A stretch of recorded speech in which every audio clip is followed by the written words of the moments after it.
It's a frustrating truth of the universe, unfortunately. When it comes to a work product, you just can't assume that anyone's going to either read your manual, they're not going to read even the title of your application, they're not going to literally read anything unless they are a captive audience in some way, shape, or form. Welcome to SaaS That App, Building B2B Web Applications, the podcast where we share real-world stories, practical advice, and tech insights for those building or thinking about starting a tech-enabled business. I am your co-host, Aaron Marchbanks. And I'm Justin Edwards. Each week we bring you the stories, strategies, and insights you need to build your SaaS or tech-enabled business smarter, not harder. Let's dive right in. Hello and welcome back to SaaS That App. Hope everybody's been having a good time this spring and enjoying finally some decent weather. With me as always, my good friend and partner in crime, Justin Edwards. How's it going, Justin? Doing pretty well. I got a new shirt for you. Reach for the stars. Nice. It's like a little nerdy and a little fatalistic because they've got the meteor here. So, well, it's somewhat appropriate too, because in Garrett, we do have some aerospace background that we may chat a little bit about. I totally planned that. Perfect. Exactly Okay. Right. Yeah. I knew that you would. And speaking of Garrett, with us today is Garrett Fritz. He is partner and CTO at MetaCTO, where he helps companies transform their digital products through practical mobile and AI solutions. He has spent his career in a CTO role a lot, helping teams make smarter architecture decisions, deliver more with less, and build products that are reliable in the real world. He is also known for his nobody reads philosophy, which I have questions about, but it's a rather pragmatic approach to building software that explains itself, reduces friction, helps teams avoid the kinds of complexity that slow products down in general, being a good steward with the client. So Garrett, welcome to the show. Thanks, Aaron. Happy to be here. So something that I did not get to ask you in our briefing call, and I actually really wanted to because we were in the throes of watching Artemis heading to the moon. I know that you got background and some experience in that with aerospace, aeronautical engineering from MIT. Were you very excited or were you just like, oh my gosh, I've had enough with the moon? Absolutely thrilled. You never grow out of that. And as you mentioned, I do have that degree. I don't use it a heck of a lot anymore, except to bring it up as early and often as I can. But I did actually exercise that degree for 5 years or so after college, built mostly in the aero sector. I was a prime contractor for the DoD, building helicopter simulators and stuff like that. It's a lot of fun. My wife, who I met at MIT, is still very much in it. She does a lot of satellite work, GPS systems. And so I get a little bit of a contact high on a day-to-day basis. But in my actual working life now, it's a lot more grounded, tech-focused. So it's always nice to see the big events. I always have a lot of admiration for anybody who had to do more math than I did for their degree. Not a whole lot of degrees require more, but yeah, those intense engineering fields are among them. A lot of math. So speaking of math and now in software, how'd you make that jump? What was that progress like going from that into tech in general and software? Yeah, I mean, the decision was very much career focused and came down to those practical things of my wife didn't want to live in Colorado. So I left that job that I was at in Denver and just the first one that I found in Los Angeles, which happened to be an Android developer role for a startup that was building social networks for big brands like Major League Baseball, Liverpool FC, stuff like that. So it was a pretty personal decision to just jump ship, but can't be too upset about that. I mean, it ended up being one of the more marketable skills going into software dev work, at least it was 15, 20 years ago. Yeah, sometimes having those really clear, bright line requirements make things easy. Like, well, we're not staying in Colorado. Yeah. We've eliminated one option. Outside of that. Yeah. And so, I mean, it's great. I'm an engineer. I'm a problem solver. So it doesn't really matter if we're building simulators or if we're building software solutions or if we're building a model rocket. It's all the same thing. We're trying to come up with a solution to a problem, trying to engineer something, be creative to whatever extent possible. And so anything that allows me to do that, and in my current space allows me to do that on dialed up to 11, I'm pretty happy and it exists that way. Gotcha. Very cool. So I'm imagining that life in aerospace and, to Justin's point, lots of math, but certainly working for the DoD, there's a pretty high bar for quality and precision. And sometimes, well, often that over speed. And it's kind of been my experience in software. It's almost the reverse of that, where speed often wins over the degree of quality or perfection that you're looking for. Have you found that to be true? Or was this like just barely a step over in this direction and you just carried everything with you? Yeah, it's wild. It's definitely the traditional prototypical triangle of things. You have the quality, speed, and cost, and you can pick two, right, for things that you can actually optimize. Definitely, as a government contractor, you have a lot more of that regulation, red tape, certain processes you got to follow. But that also comes with the cost associated with that. And when we're dealing with fast tech, you usually, especially in the startups, don't have so much of that pricing flexibility. And so it's really quality and speed that it gets enhanced. And so really it just kind of depends on what that appetite is. And two different companies, even if they're both tech startups, will value those differently. You have one providing financial solutions. There is no question you still need that quality and the assurance and capabilities. Whereas if you're just building a dating app, well, who the hell cares? Just whip the thing out as fast as possible and then get it through. And so for us, it's really a matter of like, okay, well, how do we get a team in place that could support either one and just set your dials and kind of operate in that space. But, there's a little bit of whiplash sometimes. Like, this worked totally fine for these other people. Why are you upset now that we don't necessarily have documentation when you told us you don't want to pay for documentation, stuff like that. Whereas that sort of thing is all pre-negotiated and upfront when you're dealing with the government. It's a little more loosey with the private contracts. Gotcha. So you have been CTO or you are acting as CTO still and across many years now in many different organizations. I'm just kind of curious, what is kind of your approach when you're either stepping into the CTO role or you are helping people who need fractional CTO or who need your services? Your first time dealing with a product, dealing with a team, what is your approach there? Yeah, you mentioned my first principle of software development already, which is nobody reads. My second principle of software development is the previous guy wasn't an idiot. So, which tends to be a guiding factor when any developer or any expert comes into the reins. It's just assuming that everything before was wrong and you got to start over. Or we try not to do that to the greatest extent possible. Like, no matter what, if you come to us with nothing or we're taking over from another org or like there was a previous person in place that was the CTO, or if this is just a brand new idea, there's a lot of thinking that went into however you got to wherever you are at. And my goal at the very beginning when stepping in is to understand as much of that as humanly possible, right? Take the time to really appreciate the think work that went into that, where the bodies are buried and how they got there in the first place and what decisions put them in the ground. And then after understanding where you've been, I can help you get to where you want to go. And so it's really easy to just say, hey, forget all that and just let me build you something brand new. But the harder job, but the more probability to succeed is to not stumble over those same rocks that got you to where you're at. So that's my answer for how I get kind of started. There's a lot of questions and not so much suggestions on the beginning is how I try to keep that focus. I absolutely love that. I think that understanding is the basis of all good recommendations. You have to actually understand the situation of what's going on. Do you have an example or a fun story for something that was like very peculiar that you later found out was important for a reason? Probably. But a lot of those are more sad stories before I had that principle in place, right? Well, I didn't get this philosophy of the previous person was a knucklehead just because I had this great idea. It's because I occasionally was a more abrupt and super confident young whippersnapper of a CTO. And it was, I can do this absolutely better in a day. And it's not until you start turning systems off that you realize how the criticality of those.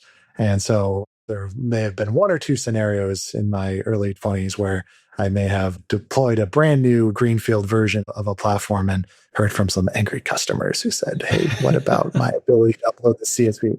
And I said, well, why are you uploading CSVs? The interface is so smooth. Just use that instead. It doesn't work with 10,000 different records that are all malformatted and have their own fuzzy mapping.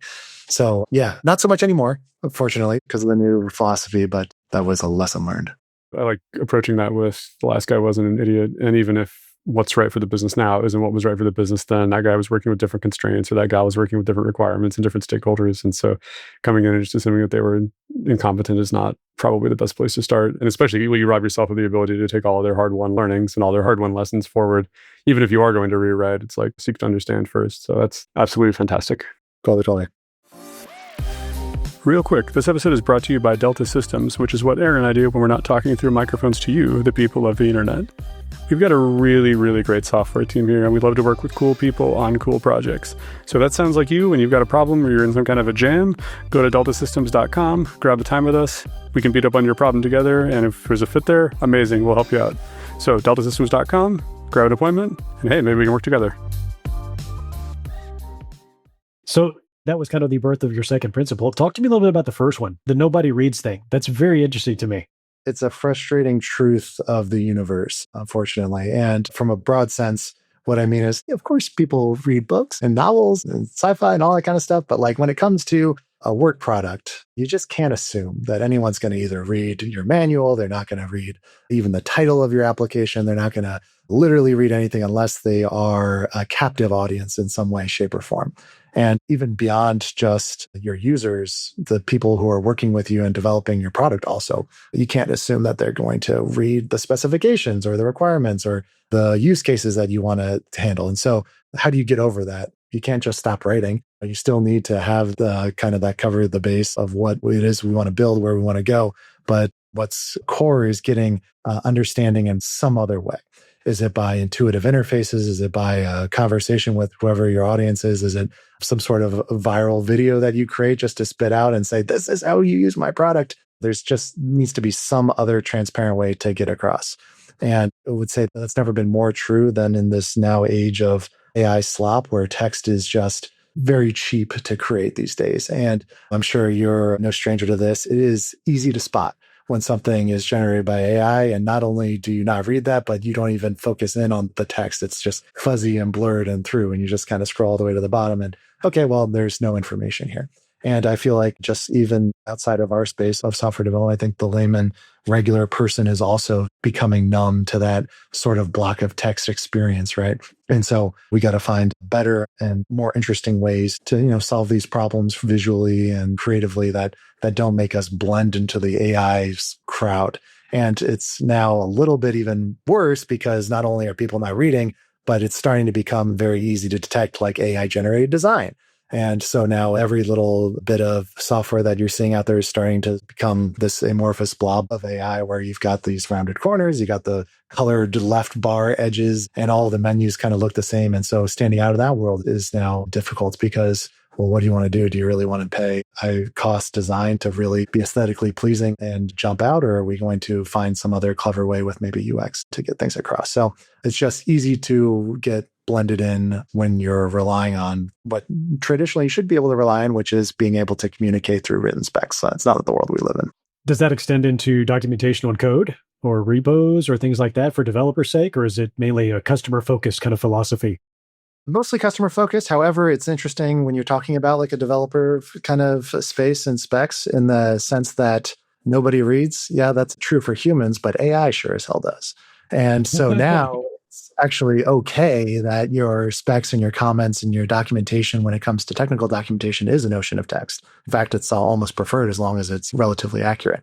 And so it's almost leaning the other way when it comes to code documentation and product specification. If you're leveraging these AI tools to get across, and sure, you're no stranger to that, and neither is your audience, but that is effective. Now, it's never going to move the needle with your end users unless you're starting to also be on the very cutting edge of your product, which is starting to market and provide your products and services to other agents.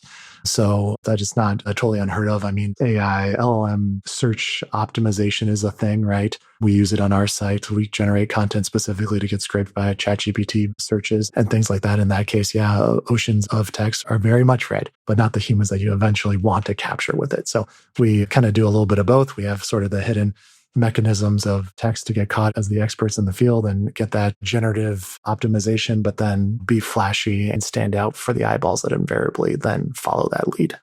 Yeah, we just got back from MicroConf, and that was a topic that came up. Obviously, AI in general was just ever present, but specifically where it's going directionally speaking, and probably in the near term, is that whole agent-to-agent thing, because everybody in the room is worried that they're about to get replaced by a very, very cheap version that somebody throws together in a vibe code over a weekend versus just extending what they actually already have, which may have decent market share and provide a good service, and treating another AI or another agent as another customer for their services to be able to continue to leverage it in interesting ways. So, yeah. Yeah, if you're worried the internet wasn't dead already, it's now going to be completely agents, interfacing with agents.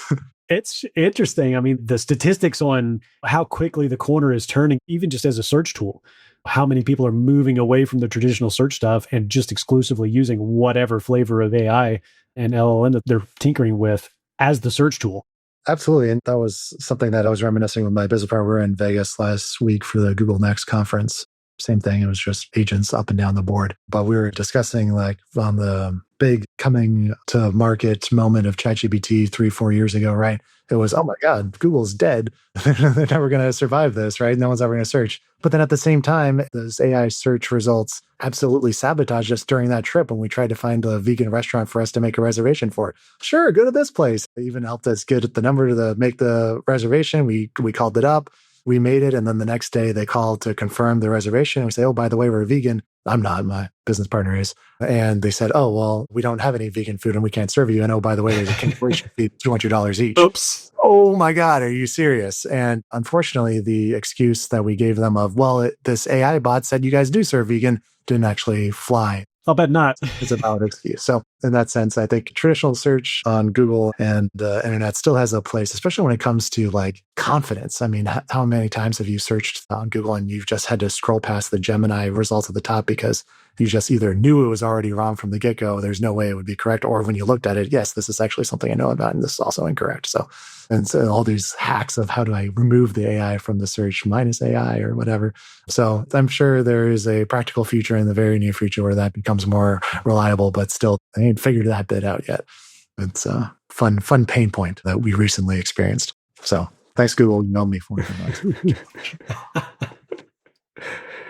Yeah, haven't had AI leave me quite so badly. I had Claude dump one of my development databases recently, but $200 a pop for a place that doesn't have vegan food that sounds awful. That's true.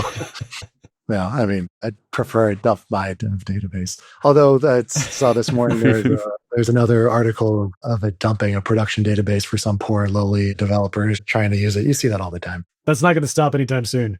It's not going to stop anytime soon, but yeah, and it's not even going to slow people down, honestly. Like as much as we get this all the time because half of our business is like, the startup-y type people, the people who've got like some idea, they've played around with Replit or something. And the other half is more like mid-market enterprise kind of context engineering type stuff. But for the startups, 8 out of 10 of them have tried something on Replit, right? They've gone on there to try to build a proof of concept. And they just are unfazed with those worries of, hey, if you connect this to your Stripe account, you may end up getting a lot of billing. Or do you know what the cost of hitting the Google Places API is? And if you just try to scrape for all of Southern California, you're going to get a $10,000 bill. It doesn't bother them, right? Because it's like, it's hard for them to kind of internalize what the risks are about API key leakage and utilization. And no one really has a concept of software cost. So I think the warnings aren't slowing people down so much, but when it comes to like trying out these tools and like pretending to be moonlighting as a software developer, what I think will slow people down is the cost of these tokens. You're seeing more and more of these platforms dropping these kind of flat rate, $100 for all you can eat tokens. And like just yesterday, Copilot is switching to usage-based tokens because they're all just losing money hand over fist, right? And so the gravy train of just like token up everything and every model that becomes even more token greedy to get things through is just going to be now a bigger barrier. So over the last couple of years, it's been the promised land for all these folks of just whip it out and get your proof of concept out. And it's going to become pretty close to now those proof of concepts might cost you $10,000, might cost you $50,000. Maybe you want to talk to somebody who can use those tokens a little more efficiently and actually get you a product that isn't a big throwaway at the beginning. So it'll be very interesting to see the cost models as they progress, because you can definitely spend those tokens fast. And that's not even utilizing the APIs that those underlyingly go across, right? So dollars will make a big impact in this market, I think, over the next 6 months even. Yeah, and I think that they saw that coming quick enough. There's a notion now, of course, with token maxing, and for every hire that you make, you also need to hire an equivalent amount of tokens for that person. And yeah, I think they saw that early enough that they're able to make that adjustment. And I mean, good on them for doing it, but holy smokes, I'm just reading some of those numbers. I don't even know how you can use that many. I mean, if I was trying, I don't know if I could do that. Yeah. And like, just to give you a sense of like our environment, we do have a lot of developers and they're all leveraging these tools. And I'm not the implementation engineer on any of these projects, but I've got 2 computers here, 4 monitors, and everyone has 2 Claude sessions on it, right? And I'm still comfortably in the max plan of Claude. I mean, I get some overutilization, but I'm not powering a bit. But what ends up happening, and is very dangerous, is it's very easy to connect your API key, which is tied to your token utilization, which most people have uncapped, to other third-party integrations. And so just like you just hit the big approve key, right? Yes, approve. It's like agreeing to terms of service and privacy policies, right? Once you get that first hit at getting some benefit, then you're just out there. And all of a sudden you're connected your Claude key to your GitHub repo. And now it's checking and doing pull request reviews on all of your third parties that you've pulled in. oh shit, no, you've just spent $10,000 for completely useless stuff, right? That's not product development. That's just like completely tangential to the work you're trying to do. It's just technically you asked them to do it. So fun stuff, and you can really run up a bill. And I don't think they're super cooperative with refunds on those. I have not yet heard anyone who has been able to like call that back. There's an actionable takeaway for anybody listening. Put a cap on your token utilization. They will make it easy for you to raise it if you need to, but just put one in place because you might get surprised. You might get surprised that it might be ugly. So with your customers and the people you're advising and working with in terms of bringing AI into product or having product features that are AI, not AI as a coding tool or as a marketing tool, what do you think that's working or what are people doing that's kind of interesting? The big thing that we're driving it to and we're finding quite a bit of appetite for is the kind of governed utilization of agents.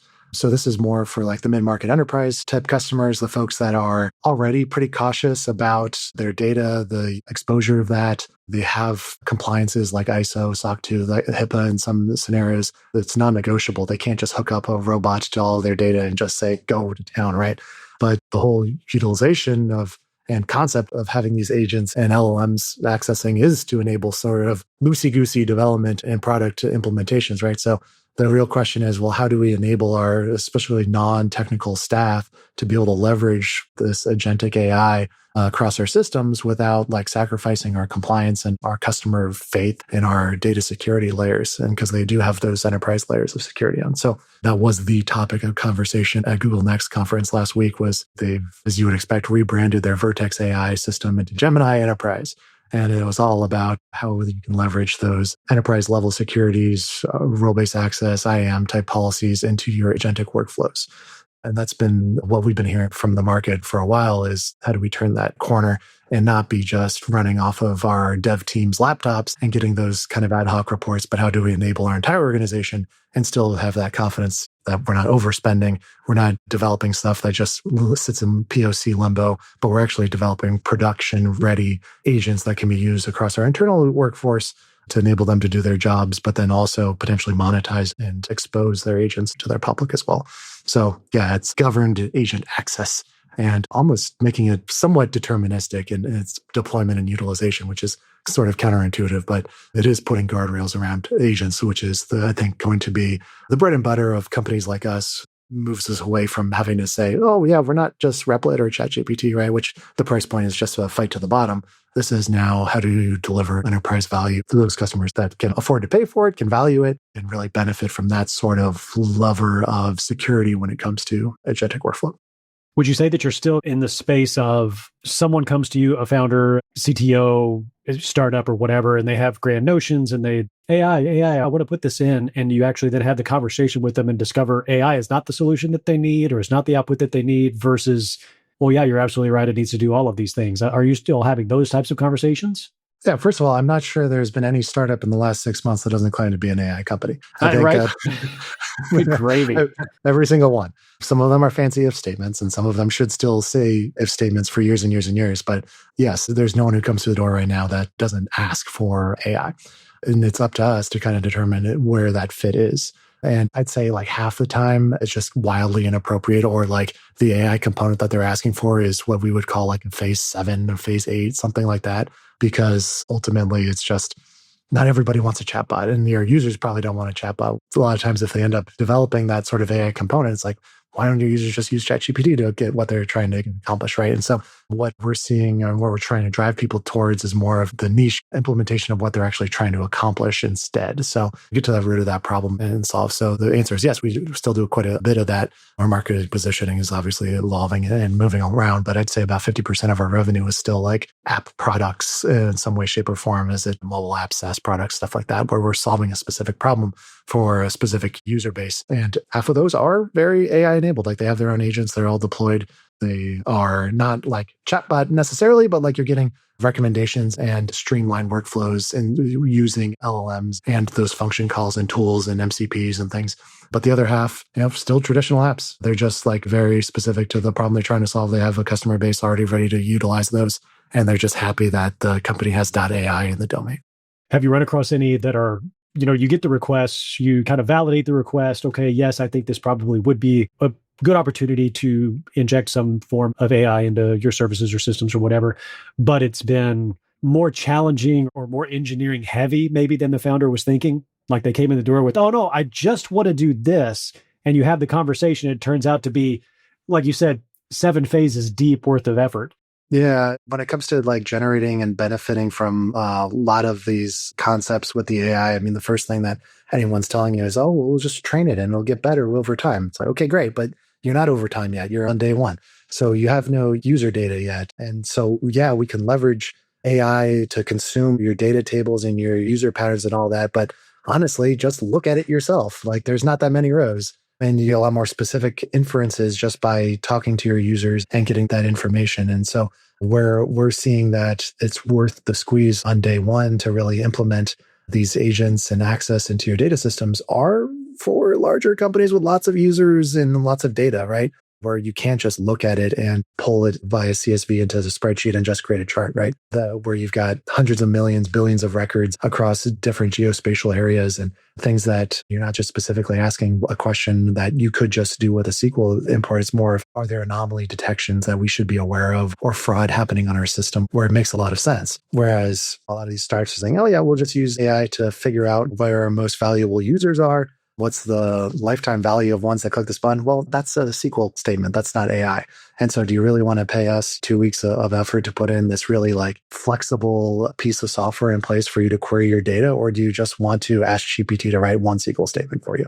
And a lot of product teams, small product teams are kind of falling over that crutch of, is this really AI first that I should be doing this? Because that's the pressure, downward pressure they're getting from the CEO, from the board. How are we being faster? All that kind of stuff. And they're just blind guesses. Well, maybe I did this part of my job last week myself. Maybe I should spend the time doing it in AI. And sometimes that's okay, but really there's better usages of your time to get things moved across that way. So it's certainly contextually relevant for where the request is coming from, but more often than not, they're probably barking up the wrong tree on some of those scenarios of this must be an AI job. So on the internal side, I'm curious how it is that you handle your team specifically, but also I guess in general, development teams that are building these things out. Not necessarily related to AI, but sure, everybody's using the tooling to varying degrees. And I haven't talked to anybody in a long time that doesn't do something with AI, but just in a general sense, how is it that you govern your development staff or your development team when building out these features or these products as it relates to AI? Yeah, that's where some opinionation really comes into play and is required. Let's step back 10 years ago before AI, right? You asked 10 different developers to do the exact same task. They're going to do it 10 different ways, completely wildly different.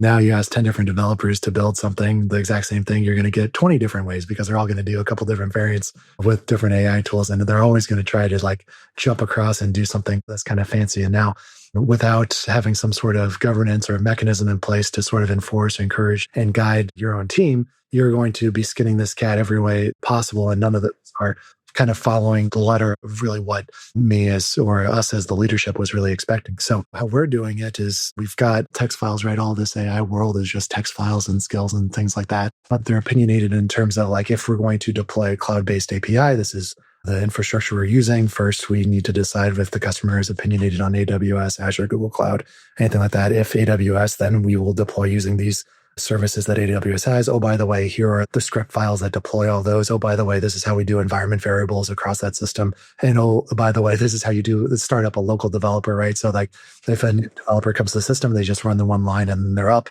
And that also is powered by Claude as a tool. We also are prescriptive about our developers, particularly going to use Claude, these models. We track their utilization and prompt calls that they all have. And as a backup, we have Codex because just like today, Claude was down for 2 hours and your whole business can't be out of commission if you don't have a backup there. So we spend a lot of time kind of generating that infrastructure. Now, does that mean that our infrastructure of skills and opinions for how to develop these systems with AI is the right way to go?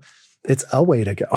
It's not the best. We're not advocating that, but it's consistent. And that means that when our developers and our team and even our product managers or QA people are working in this space, they can not only bounce from like project to project and have consistency and knowing that if there's a problem, I can look at this system. If I want to look at console log, I can go do that. If I need to ask for access to a system, this is the way that I go ask for it. So it's more important that we're just internally consistent versus ensuring we're not just at a local maxima in terms of productivity and importance. We don't need to have 100% optimize everything. We just need to be consistent is way more important. And there's always going to be a flashier tool, and we'll evaluate that when it comes through. But until then, we're relying on the decades of software experience to know that these systems work well. And we know that the AI agent can work well with those. And we're kind of sticking there. And that's where we continue to push our expertise, and where we're bringing our value add is not so much on the writing of the software. That's not so much the mechanism, but our ability to continuously evaluate new providers as they come out, cost efficiencies on their platforms, and then providing like product and business insights on those deployed systems once they're out there. Gotcha. Awesome. Well, kind of coming up on time here, but Justin, I'm going to give you your last question, man.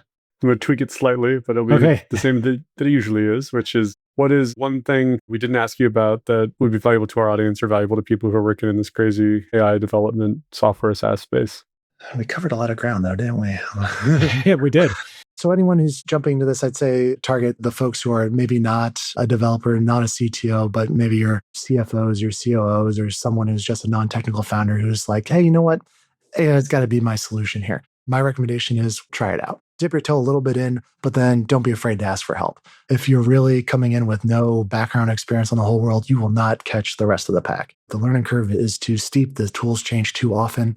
And it's okay to get a sense of where things are at so you kind of feel the lay of the land, but don't be afraid to reach out for some expert guidance when it comes to how to leverage these most effectively. You'll find that consultations are pretty cheap, and will get you kind of set down the right path and even help you think about new things. But AI is going to enable you, but it's enabling your competitors and your audience as well. So don't just think that you can turn the keys that everyone else is turning and get that Ferrari to purr. So we're here to help. Love that. Take the test drive, but maybe don't back all the way out of the driveway. At least put your seatbelt on, if nothing else. Put your seatbelt on. Yeah. That's right. That's good. Awesome. Garrett, again, thank you so much. We have been chatting with Garrett Fritz, partner and CTO at MetaCTO. What is the best way for people to get in touch with you, Garrett? Our website, MetaCTO.com, MetaCTO.com, has got a lot of resources for you up there, a lot of descriptions of how we're doing the things we're doing, some of the case studies that we're doing on those agentic workflows and those kinds of assessments, a lot of resources. So yeah, MetaCTO.com is the place to be. And it was a lot of fun. Thanks for having me, Aaron and Justin. Absolutely. Justin, a pleasure as always. And we'd like to say, as always, too, thank you so much for our listeners and subscribers out there. If you like what you're hearing, do hit that subscribe button. Let us know if you like what you're hearing, you want to see something different, you got some ideas, just throw them our way. And we'll catch everybody next time on SaaS That App. Thanks for cruising along with us on SaaS That App. We hope you grabbed some insights that were inspiring, actionable, or at least entertaining. If you enjoyed the show, don't forget to subscribe and leave a review. Until next time, keep building, keep growing, and keep those apps sassy.